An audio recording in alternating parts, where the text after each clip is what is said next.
Accorde-nous, Seigneur, de pouvoir t'adorer sans partage et d'avoir pour tout homme une vraie charité. Frères et sœurs, l'horizon de la messe de ce dimanche reprend dans sa première supplication le commandement donné par Dieu à Moïse au Sinaï. Tu n'auras d'autre Dieu que moi. Le Dieu de l'Alliance a fait un peuple libre d'une masse anonyme d'esclaves. Il l'a délivré des servitudes que lui imposaient les Égyptiens. Mais ce peuple a mésusé de sa liberté. Resté seul dans le désert en l'absence de Moïse, désemparé, il se construit un veau d'or, une divinité à portée de main, bien tangible, bien sécurisante, une idole. Il oublie que le Dieu de la loi ne souffre aucun partage. L'épisode que rapporte saint Marc dans l'évangile de ce dimanche montre comment Dieu aide à s'affranchir de toute ambiguïté idolâtre. Avant la venue de Jésus dans la synagogue de Capharnaüm, que de prêchis prêcha, de prédications ronronnées ou déclamées ont dû abreuver l'auditoire. Voici que pour la première fois retentit une parole vive qui frappe et emplit d'admiration, que l'enseignement est donné d'autorité. Les scribes présents en prennent pour leur grade.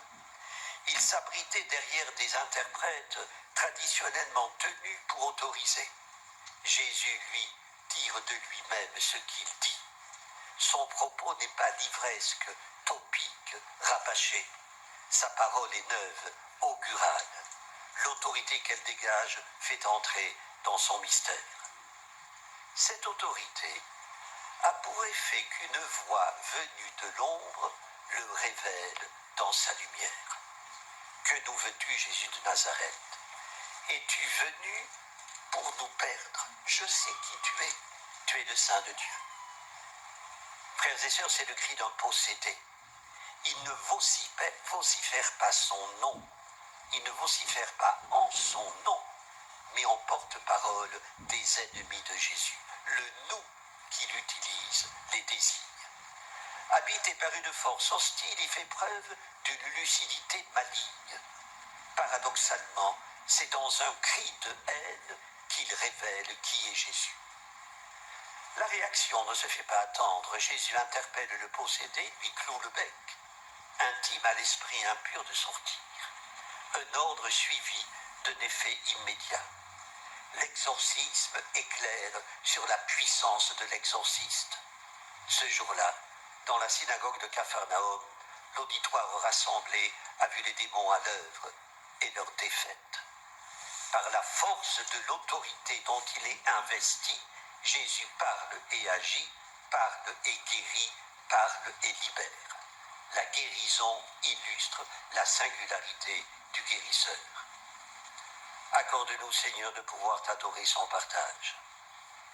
Frères et sœurs, semblablement aux possédés de la synagogue de Capharnaüm, nous sommes tourmentés par des passions, des rancunes, des égoïsmes qui détruisent l'ordre de nos vies, de nos relations avec Dieu et avec les autres. Le mal est en chacun de nous, mais Jésus vient nous libérer de nos adorations pour les idoles cachées qui façonnent, qui gouvernent notre façon de vivre. Assurément, dit le pape François, aucun de nous ne s'incline devant un arbre pour l'adorer. Mais l'idolâtrie, dit le pape, est subtile. Elle peut prendre des formes, la forme des soucis des affaires de ce monde, dont Paul fait état dans sa lettre aux Corinthiens. Ce peut être les contraintes domestiques, l'orgueil, l'ambition, les titres, la carrière, le bien-être, le posséder tout et tout de suite, l'idolâtrie du moi.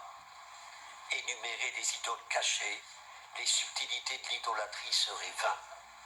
Toutes font la part belle à de faux semblants. Les faux dieux usurpent le nom de Dieu, les idoles usurpent la place de Dieu.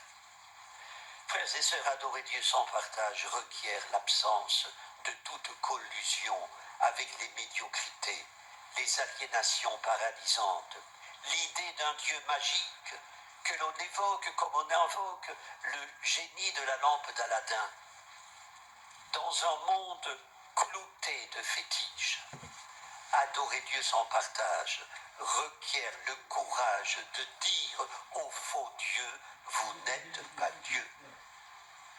Du courage, frères et sœurs, n'en doutons pas, parce qu'on nous reprochera d'être les adeptes rigides d'une foi obtuse, qui ne s'en prend sans doute qu'au toc et laisse intouchées les pires malfaisances, alors que nous mettons fraternellement en garde contre les illusions de pacotille. Dans la montée du mont Carmel, Saint Jean de la Croix écrit « Peu importe que l'oiseau soit attaché à un fil mince ou à un plus gros, car pour fin que soit le fil, l'oiseau y demeurera attaché comme à une corde, tant qu'il ne le brisera pas pour voler. Il est vrai qu'un fil est plus facile à rompre qu'une corde, mais pour facile qu'il soit, s'il le rompt, l'oiseau ne pourra prendre son essor. Frères et sœurs, rompons les fils, ou les ficelles, ou les cordes, ou les cordages qui nous ligotent. Notre temps a besoin de témoins libres de leurs mouvements, d'adorateurs qui annoncent et vivent l'Évangile, non de fidèles à la petite semaine, encagés et cependant sensibles au vent dominant. Dans les années 80, Guy Béard mettait en garde dans une chanson contre ce qu'il appelait l'ère du multimessianique, où chacun n'a que l'embarras du choix. Te trompe, te cours pas de gourou, disait-il. Transposons, ne nous trompons pas de Messie. Jésus n'est pas un gourou. Accorde-nous, Seigneur, de t'adorer sans partage et d'avoir pour tout homme une vraie charité. Frères et sœurs, la supplication est double, mais ne nécessite pas d'être plongé dans un cyclotron pour en accélérer les particules lourdes, car il n'y a qu'un seul commandement, aimer Dieu sans partage et son prochain pour l'amour de Dieu. Amen. Prions le Seigneur. Tu es notre Maître, Seigneur Dieu, et Jésus, ton envoyé, parle avec autorité au milieu de nous.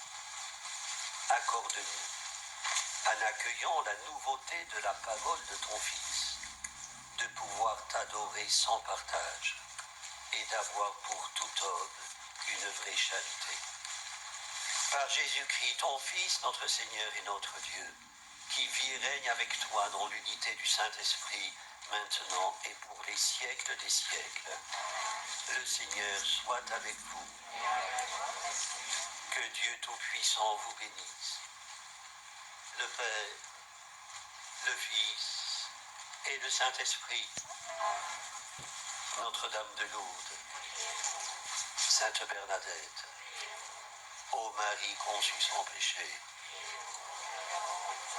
Ave, Ave, Ave Maria, Ave, Ave, Ave Maria. Par le témoignage d'une vie renouvelée par l'Évangile, allez, frères et sœurs, répandre la bonne nouvelle de Jésus dans la Galilée de notre temps. Allez dans la paix du Christ. Au nom du Père et du Fils et du Saint-Esprit. Amen.